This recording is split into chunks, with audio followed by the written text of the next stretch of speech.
Picture this, you're aboard a massive Spanish treasure galleon sailing across the open ocean. The sun is blazing, the sails are full of wind, and deep in the ship's hold lies a fortune. Gold, silver, emeralds, enough wealth to make a king jealous. But there's a problem. You're not alone on this ship. Dozens of other men, sailors, and soldiers alike are packed into tight, sweaty quarters. Food is running low, and the ocean is unpredictable. Ahead, a dangerous stretch of reefs in the Bahamas.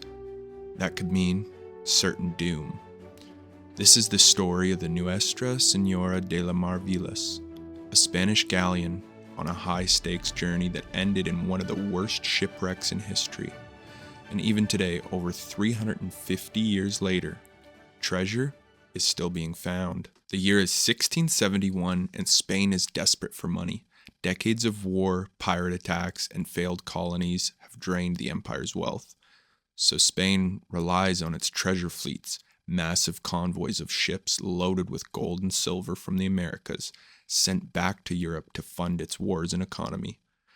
The Nuestra Senora de las Maravillas, Spanish for Our Lady of the Wonders, was part of that system, but it had a special mission. This ship was not carrying new treasure. It was on a recovery mission, sailing to Spain with treasure that had been rescued from another shipwreck, a fleet that had sunk years earlier. It wasn't just silver bars and gold coins. The ship also carried illegal, smuggled treasure. Private merchants and corrupt officials had stashed away gems, jewelry, and gold chains, hoping to sneak their wealth past the Spanish crown. But none of it would make it home. Life aboard a treasure galleon. The voyage had already been long. The Maravillas had left Havana, Cuba on January 1st, 1671, traveling with a convoy of other Spanish ships. Life on board was tough. Cramped quarters, strict discipline, and food that was, well, let's just say that you wouldn't want to eat it. Most sailors survived on hard biscuits called hardtack, which were so tough that you had to soak them in water just to chew them. And if you weren't careful, you might bite into a live weevil, little bugs that burrowed inside the bread. Drinking water was also a problem.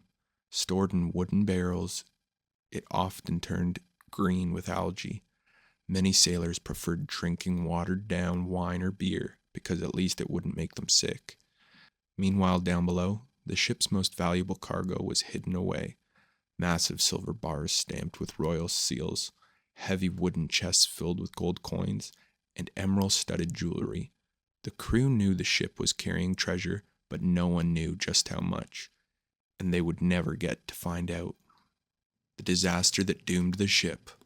On the night of January 4th, 1671, disaster struck.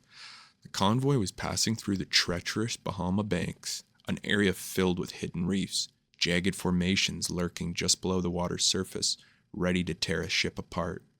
Navigation was difficult even for the best captains.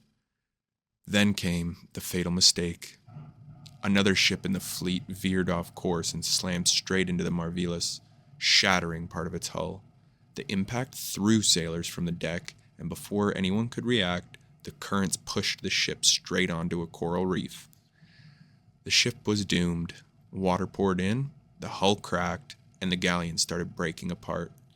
Men scrambled for lifeboats, but there weren't enough. Some tried swimming, but sharks had already arrived, drawn by the thrashing and screaming. Survivors later told chilling stories of men clinging to floating debris, only to be pulled underwater by the hungry predators. Of the 650 people on board, only 45 survived. The ocean had claimed another treasure ship. Where is the ship located? The treasure lost beneath the waves. After the sinking, Spanish officials tried desperately to recover the treasure. They sent teams of pearl divers, free divers who could hold their breath for several minutes, to search the wreckage. They managed to recover some treasure, but most of it was gone, scattered across miles of ocean floor. The wreck was too deep, the currents too strong, and the technology at the time wasn't enough. And so, the treasure of the Maravillas was lost to time, until centuries later, In the 1970s, legendary explorer Robert Marks launched an expedition to find the wreck. Using early sonar technology, he pinpointed the location and sent divers down. What they found was incredible. They discovered silver bars, still stamped with the Royal Spanish seal. Each one weighed over 70 pounds and had been sitting on the ocean floor for over 300 years.